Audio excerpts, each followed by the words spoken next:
Կա հստակ պարտավորվածություն Ադրբեջանի կողմից ստանձված առ այն, որ առնվազն 22 միլիարդ խորանարդ մետր բնական գազ 27 թվականից ի վեր պետք է արտահանվի Եվրոպա։ Սա պահանջ է։ Անկախ նրանից, թե Եվրոպան ներդրումներ կանի Ադրբեջանում, թե չի անի, Ադրբեջանի համար սա եվրոպական շուկայում ամրապնդվելու շատ կարևոր եւ լավ հնարավորություն է, բայց Ադրբեջանը ունի հումքային, ուրեմն ռեսուրսային բազայի խնդիր։ Եվ պարզ է, որ այս իրավիճակում շատ կարևոր է Ադրբեջան-Կենտրոնական Ասիա էներգետիկ կապի ապահովումը։ Հենց այստեղ է, որ եվրոպացիները կարող են եւ ըստ ամենայնի փորձելու են ակտիվանալ նաեւ Չինաստանի ներգրավմամբ։ Ինչի մասին է խոսքը։ Կա մի մեծ նախագիծ այսօր, որը փորձում են դեռևս 90-ականների կեսերից բերել օրակարգ, քննարկել, բայց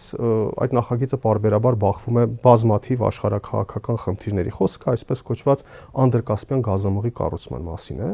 որը պետք է կապի Կենտրոնական Ասիան, Թուրքմենստանը մասնավորապես, Կասպիի հատակով, ուրեմն Ադրբեջանի տարածքով, այնուհետև հայտնի կոմունիկացիաներով մինչև Եվրոպա։